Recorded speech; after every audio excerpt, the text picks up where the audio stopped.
নমস্কার বন্ধুরা, আমি রাখি আমার নতুন আরও একটি ব্লগে আপনাদের সবাইকে স্বাগত জানিয়ে আজকের ব্লগটি শুরু করলাম। কেমন আছেন আপনারা সবাই? আশা করছি ভালো আছেন আর আমরাও ভালো রয়েছি। এখন বাজে সকাল 10টা, আপনাদেরকে সাথে নিয়েই ব্লগটা শুরু করলাম।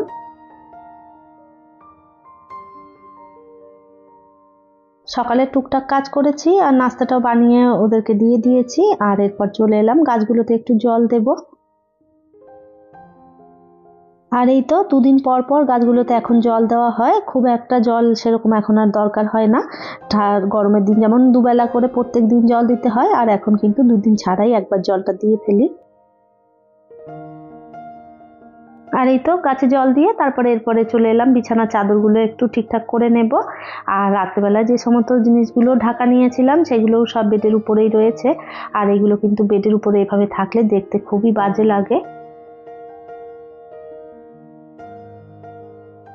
আর এত বড় বড় ব্ল্যাঙ্কেট কোথায় রাখবো, এগুলো একটা বেশ সমস্যা। খাটের উপরে রেখে দিলে কিন্তু দেখতেও খুব একটা ভালো লাগে না।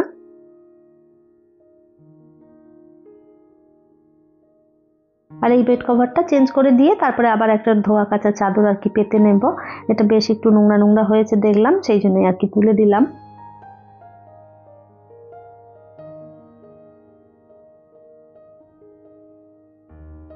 বিছানাটা গুছিয়ে ফেলেছি আর এরপর যাব একটু বাজারে। আর কিছু কিছু জিনিস আনতে হবে, ঘরে সবজিপাতি, তারপরে টুকটাক জিনিস আর কি কিছু প্রয়োজন রয়েছে, সেগুলোই আনতে বেরিয়ে পড়বো।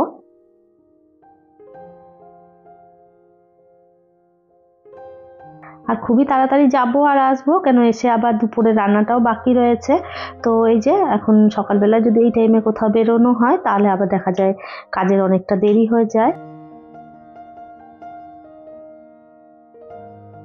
কিন্তু কিছু করার নেই, যেতেই হবে, কেন কি এখন যদি না যাওয়া হয় তাহলে সবজিপাতি কিছু আর সেভাবে ঘরেতে নেই, আর রান্নাও তাহলে আর করতে পারবো না।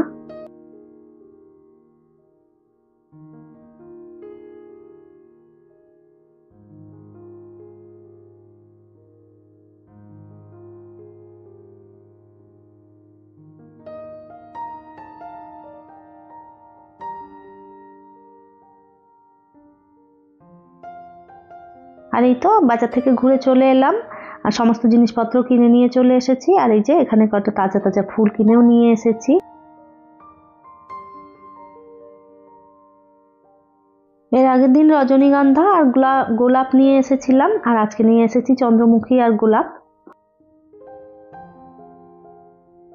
আর এই হলুদ ফুলটার সঙ্গে আবার লাল দিয়েছি, তো সেটা কিন্তু কম্বিনেশনটা বেশ ভালোই লাগছে, লাল হলুদের, আর ফুলগুলো দেখতে কিন্তু বেশ সুন্দর লাগছে। মাঝে মধ্যেই নানা রকম ফুল দিই, এক এক সময় এক এক রকম চেঞ্জ করে করে দিই। এতে করে দেখতেও যেমন ভালো লাগে, চোখেরও একটা শান্তি মেলে।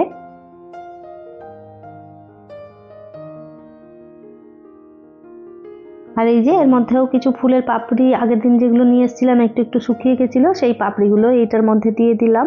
আর এই ফুলটাও দেখলাম তাজা রয়েছে, এখনো বেশ 3-4 দিন চলবে, তো ওটা আর কি রেখে দিলাম।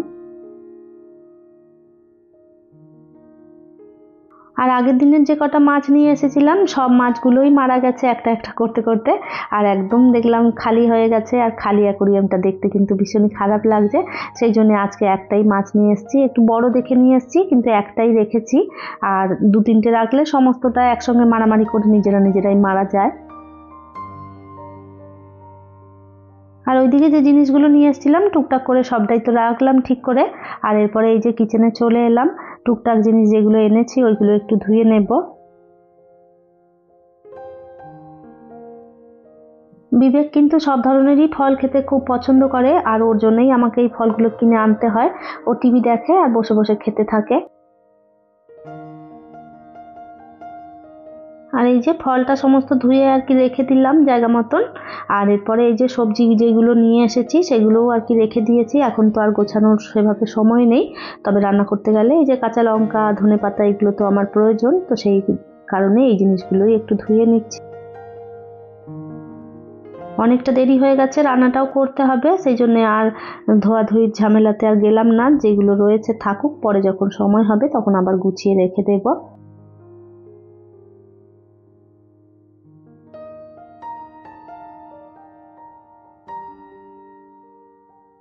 আর ফুলকপি নিয়ে এসেছি আর একটু পনির নিয়ে এসেছি। আজকে ওই পনির দিয়েই ফুলকপি দিয়ে আর কি তরকারিটা করব।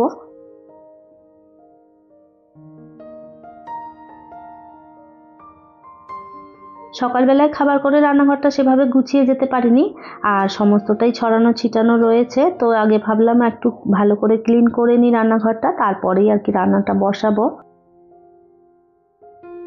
এলোমেলো অগোছালো জিনিসের ভেতরে কাজ করতে নিজেরই কীরকম একটা বিরক্তি লাগে, আর কাজ করতেও সুবিধা হয় না। তো সেই জন্য আমি সমস্তটা আগে পরিষ্কার করে নিলাম, তারপরে এই যে এইদিকে ভাতটা বসিয়ে দিয়েছি।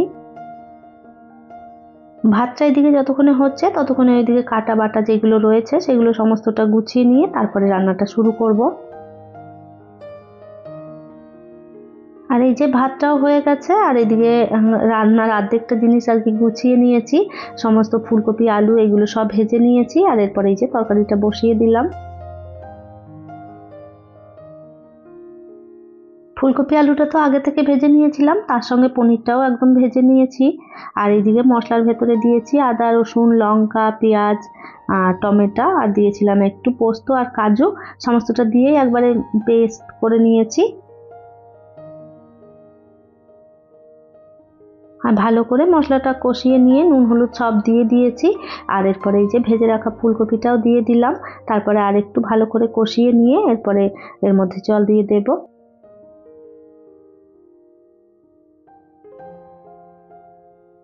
এই মুহূর্তে আপনারা যারা আমার ভিডিওটি দেখছেন প্লিজ একটি লাইক করে দেবেন।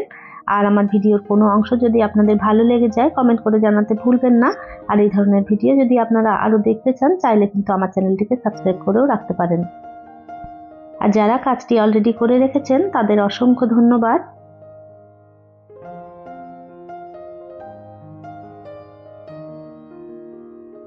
আর এই তো প্রায় আমার তরকারিটা হয়েই এসেছে। এর মধ্যে দিয়ে দিলাম একটুখানি মটরশুঁটি, আর তারপরে দিয়ে এই যে জলটা দিয়ে দিলাম।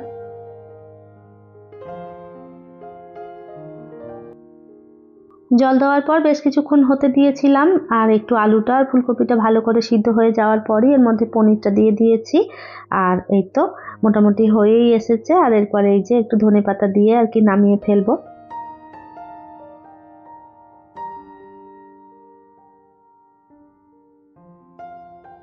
আজ আর বেশি কিছু রান্না করিনি, শুধু পনিরের তরকারি করেছি ফুলকপি আলু মটর দিয়ে। আর আমি আর বিবেক দুজনেই খাবো, তো সেই জন্য আর বেশি কিছু রান্না করলাম না। আর যেহেতু বাজার দিয়ে ঘুরে টুরে এসেছি আর রান্না করার ইচ্ছেটাও আর একদমই নেই। মাঝে মাঝে এরকম হয় রান্না বান্না একদমই করতে ইচ্ছে করে না, আর যেহেতু আমি আর বাবু দুজনেই খাই তো সেই কারণে আর অত ঝামেলাও করি না, কখনো কখনো এক তরকারি দিয়েও খেয়ে ফেলি। তো এই যে আমি এরপরে রান্না করে রান্নাঘরটা গুছিয়ে নিয়ে আর একদম স্নান করে রেডি হয়ে নিলাম। আর এরপর বিবেককেও রেডি করে দিয়ে আমরা দুজনেই দুপুরের খাওয়া দাওয়াটা সেরে নেব। তাহলে চলুন আমার আজকের ভিডিওটা এই পর্যন্তই, ফিরবো নতুন ব্লগ নিয়ে। ততক্ষণের জন্য সবাই ভালো থাকবেন সুস্থ থাকবেন।